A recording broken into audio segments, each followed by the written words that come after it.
परवेज इलाही की गिरफ्तारी पर अता तारड़ को बयान देना महंगा पड़ गया। सदर supreme court bar Abid Zubairi ने आईना दिखा दिया।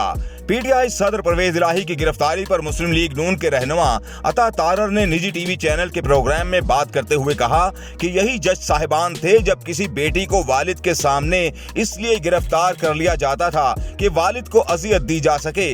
यही जुडिशरी थी, यही जज साहिबान इन सर्विस थे जब किसी की बहन को चांद रात को नैब गिरफ्तार कर लेती थी, जब किसी बेटी को वालिद के सामने सिर्फ इसलिए गिरफ्तार किया जाता था कि उस वालिद को अजियत दी जा सके और 2 दफ़ा गिरफ्तारी डाली जाती थी।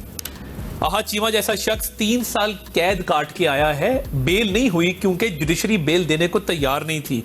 राना सनाउल्लाह पे मंशियात का केस बना, कोई क़यामत नहीं टूटी। किसी अमजद रफीक साहब को रोना नहीं आया कि पॉलिटिकल स्टैचर है, 70 साल का आदमी है। जब मैयत पड़ी थी मियां नवाज शरीफ और मियां शहबाज शरीफ साहब की वालदा की, और जज के एहतसाब अदालत का जज, मैं मौजूद था अदालत में, उसने कहा कि मैंने जिरा करनी है। उन्होंने कहा जी वालदा की डेथ हुई है, जाने दें। उसने कहा नहीं, जिरा करूंगा। अता तारड़ ने कहा कि परवेज इलाही की गिरफ्तारी होनी ही थी। उस पर सदर supreme court bar association Abid Zubairi ने तारड़ को जवाब देते हुए कहा कि ऐसे तो शहरयार आफरीदी को भी आपकी हुकूमत ने बहन और भाई के जनाजे पर नहीं जाने दिया था। तारड़ साहब बैठे ना, जो बात की, मैं कहूँगा तारड़ साहब आगे चले।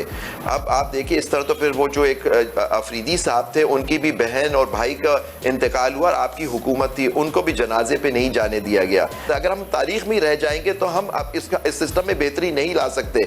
मेरी आपसे दरख्वास्त है, आप एक बड़ी पोजीशन पे बैठे हैं, आप एक सियासतदान भी हैं, वकील भी हैं, तो मैं कहूँगा आपके तवज्जुह से कि हम लोग सिस्टम को पेश करने के जिस जमाने में जो भी गलत हुआ, राना सनाउल्लाह साहब के साथ गलत हुआ, किसी के साथ कोई गलत नाइंसाफी हुई है, उसको कोई जस्टिफाई नहीं कर सकता। अगर ऐसे ही तारीख में रहेंगे तो हम इस सिस्टम में बेहतरी नहीं ला सकेंगे। आप एक बड़ी पोजीशन पर बैठे हैं, आप एक सियासतदान और वकील भी हैं। इन वाकयात को बुनियाद बनाकर मौजूदा हालात से मवाजना नहीं करना चाहिए। परवेज इलाही एक बुजुर्ग सियासी आदमी हैं।